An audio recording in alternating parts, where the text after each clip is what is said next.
এরকম কি সম্ভব যে একটি ফোল্ডার তৈরি করা হলো আর সেটির কোনো নামই থাকবে না?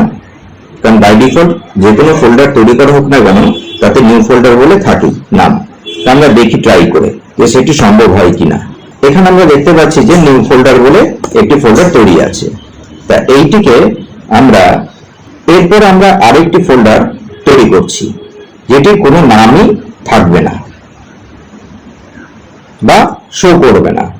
অ্যাকচুয়াল কোনো নাম থাকেই কিন্তু সেটি শো করবে না। সেটি দেখি ট্রাই করি। এখানে দেখুন নিউ ফোল্ডার 2 বলে রয়েছে। এর জন্য কি করতে হবে? কিবোর্ড থেকে অল্ট কি প্রেস করে 0160 প্রেস করে ছেড়ে দেবেন, এন্টার।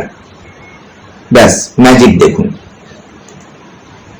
আচ্ছা, এটা তো হলো ফোল্ডারের ক্ষেত্রে, কিন্তু এরকম যদি কোনো ফাইলের ক্ষেত্রে আমরা তৈরি করতে যাই, দেখি ট্রাই করে।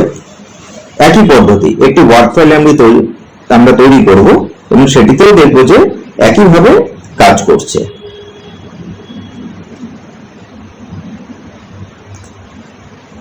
আমরা নিলাম ওয়ার্ড ফাইলটি। এখানেও কিবোর্ড থেকে সেম অল্ট 0160 প্রেস করে ছেড়ে দেবো, এন্টার, ম্যাজিক।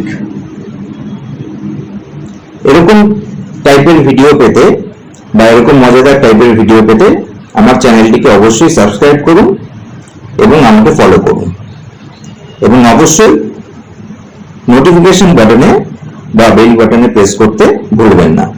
Thank you.